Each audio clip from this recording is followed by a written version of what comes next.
வணக்கம் நேர்களே, நான் உங்கள் ஆஸ்ட்ரோ பூர்ணா, எண் கணித ஜோதிடம் மற்றும் ஆன்மீக பரிகார ஆராய்ச்சியாளர். இன்னைக்கு நம்ம 2025ஆம் வருடத்திற்கு உண்டான புத்தாண்டு பலன்களை பற்றி பார்க்க போறோம். மீன ராசி அன்பர்களுக்கு ராசிக்கு சனி பகவான் பெயர்ச்சியாகி வருகிறார். ஜென்ம சனியாக உருவெடுக்கிறார். அடுத்து பாத்தீங்கன்னா ராகு பகவான் உங்களுடைய ராசிக்கு 12ஆம் இடத்துல பயிற்சி ஆகிறார். குரு பகவான் 3ஆம் இடத்துல இருந்து சுகஸ்தானாதிபதியாக அங்க 4ஆம் இடத்திற்கு பயிற்சி ஆகிறார். உங்களுடைய ராசி அதிபதி குரு பகவான். இந்த மாதிரியான மாற்றங்கள் இந்த வருடத்தின் முற்பகுதியிலேயே மார்ச், ஏப்ரல், மேல இந்த 3 மாதத்துல உங்களுக்கு முழுவதுமாக முடிஞ்சிடும். அதனால மாதத்தின் முற்பகுதியில இருந்தே உங்களுக்கு ஒரு நல்ல ஒரு மாற்றங்கள், அதோட சேர்ந்து ஒரு பெரிய பெரிய மாற்றங்கள், திருப்பங்களோட இந்த வருடம் ஆரம்பிக்க போகுது. இந்த மீன ராசி அன்பர்களுக்கு இந்த வருட பலன்களை நம்ம கணிச்சது பாத்தீங்கன்னா 4 வருட கிரகங்களினுடைய அடிப்படையில தான்.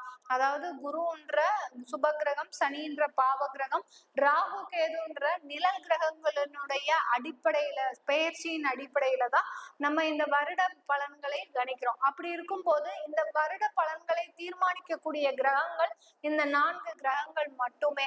மற்ற கிரகங்கள் எல்லாமே மாசத்துக்கு ஒரு சின்ன மாற்றங்களை கொடுக்கும். சில கிரகங்கள் ஒரு நிலையான ஒரு இதை கொடுக்கும். அதனால அந்த வருட கிரகங்கள் தான் உங்களுடைய வருட பலன்களை தீர்மானிக்கக்கூடிய கிரகங்கள். இந்த மீன ராசி அன்பர்களுக்கு ஜென்ம சனி தொடக்கம், அதாவது 7.5 சனியினுடைய 2வது கட்டம். இப்போ விரய சனியில இருந்த அந்த சனி பகவான் இப்போ ஜென்ம சனியாக மாறிட்டு இருக்கிறார். அதாவது 7.5 சனியில உச்சகட்ட நகர்வுன்னு சொல்லணும்.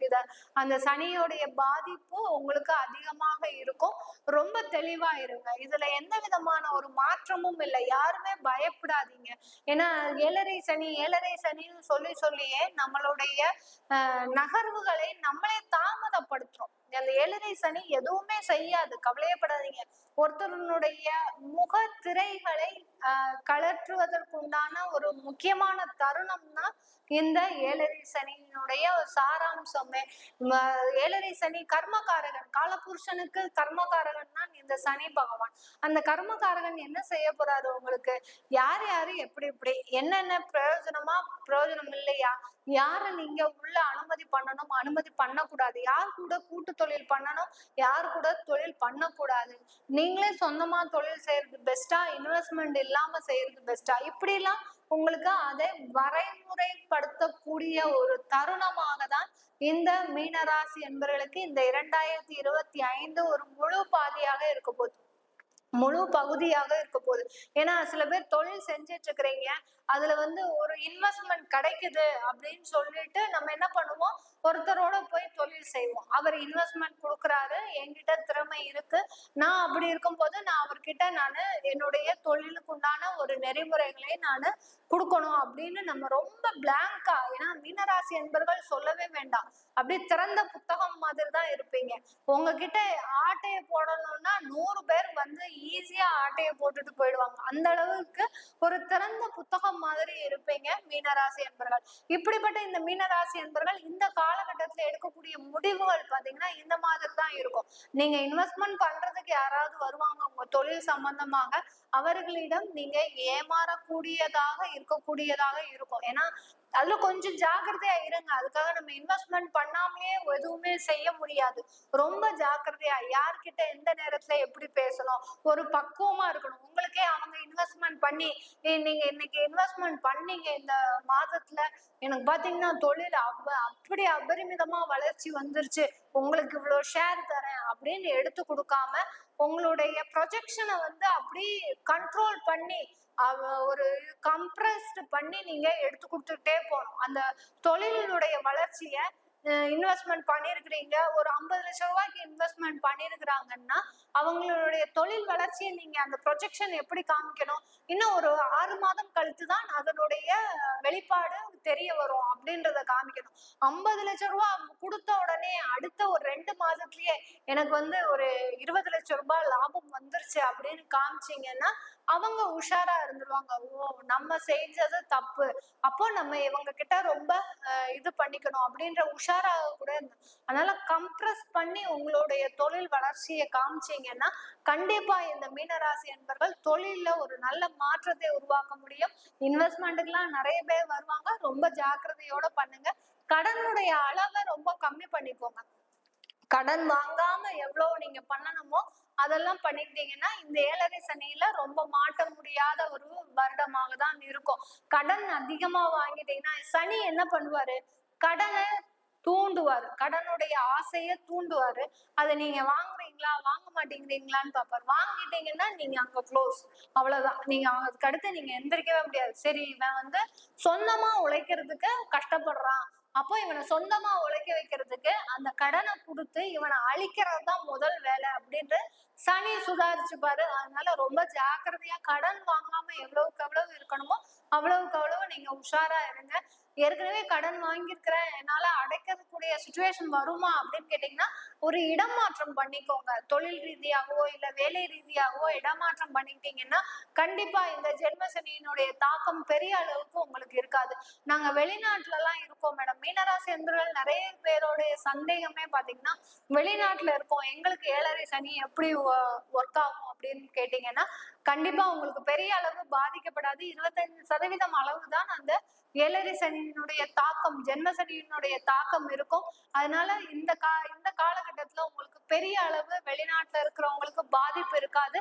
இருந்தாலும் நீங்க ரொம்ப கேர்ஃபுல்லா ஒவ்வொரு வேலையும் செய்யறது நல்லது.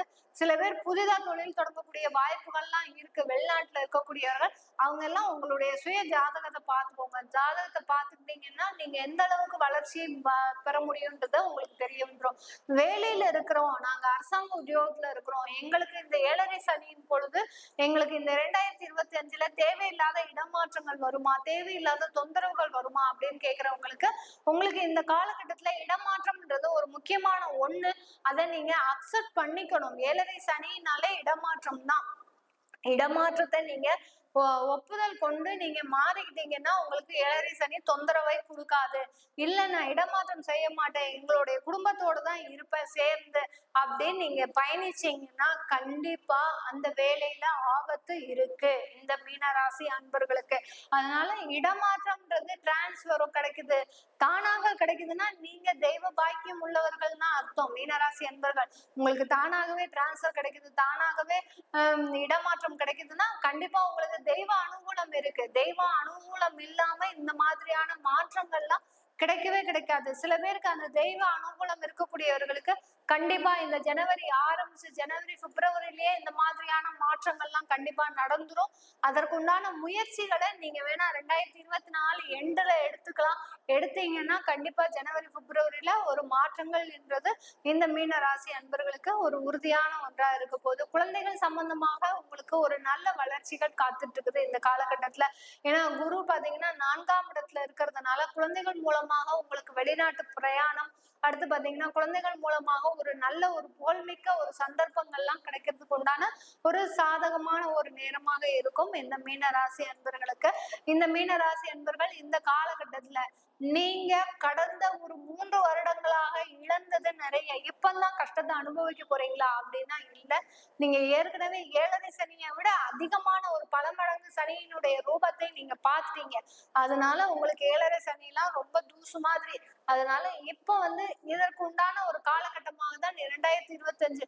பல மடங்கு சொத்துக்கள் சேர்ப்பதற்கு, பல மடங்கு வாகனங்கள் சேர்ப்பதற்கு, பல மடங்கு உங்களுடைய investment plan, future investment plan இதெல்லாமே யோசிக்கக்கூடிய தருணமாக தான் இந்த மீனராசி அன்பர்களுக்கு இருக்க போகுது. இதுல 3ஆம் சுற்று வருது மீனராசி அன்பர்களுக்கு அப்படின்னு பாத்தீங்கன்னா, அதாவது மங்கு சனி, பொங்கு சனி, தங்கு சனின்னு சொல்லுவாங்க இல்லையா, அந்த தங்கு சனி தான் 3ஆம் சுற்று. அந்த 3ஆம் சுற்று வரக்கூடிய அந்த மீனராசி அன்பர்களுக்கு பாத்தீங்கன்னா உங்களுக்கு இந்த காலகட்டத்துல கொஞ்சம் உடல் சுகவீனங்கள் ஏற்படும். குரு அந்த 4ஆம் இடத்துல இருக்கிறதுனால அதையும் உங்களுக்கு ஒரு சாதகமாக ஆக்கக்கூடிய ஒரு நேரமாக இருக்க போகுது இந்த மீனராசி அன்பர்களுக்கு. 2ஆம் கட்டத்துல இருக்கக்கூடியவர்கள், அதாவது 40 வயதுல இருந்து 60 வயதுக்குள்ள, 35 வயதுல இருந்து 60 வயதுக்குள்ள இருக்கக்கூடியவர்களுக்கு இந்த 2ஆம் சுற்றுல பாத்தீங்கன்னா உங்களுக்கு இந்த காலகட்டத்துல ஒரு நல்ல ஒரு ஸ்ட்ரகிள் இருக்கும். அதாவது லைஃப்ல நல்ல கடினமான ஒரு உழைப்பு இருக்கும், ஸ்ட்ரகிள்ஸ் நிறைய இருக்கும். அதே சமயத்துல நல்ல ப்ராஃபிட்டும் இருக்கும் இந்த மீனராசி என்பர்களுக்கு. இந்த இந்த லாபம் தான் பாத்தீங்கன்னா உங்களுக்கு நல்ல அடுத்த கட்ட வாழ்க்கை பாத்தீங்கன்னா நல்ல வளர்ச்சியை சந்திக்கக்கூடிய ஒரு நேரமாக இருக்க போது இந்த மீனராசி என்பர்களுக்கு.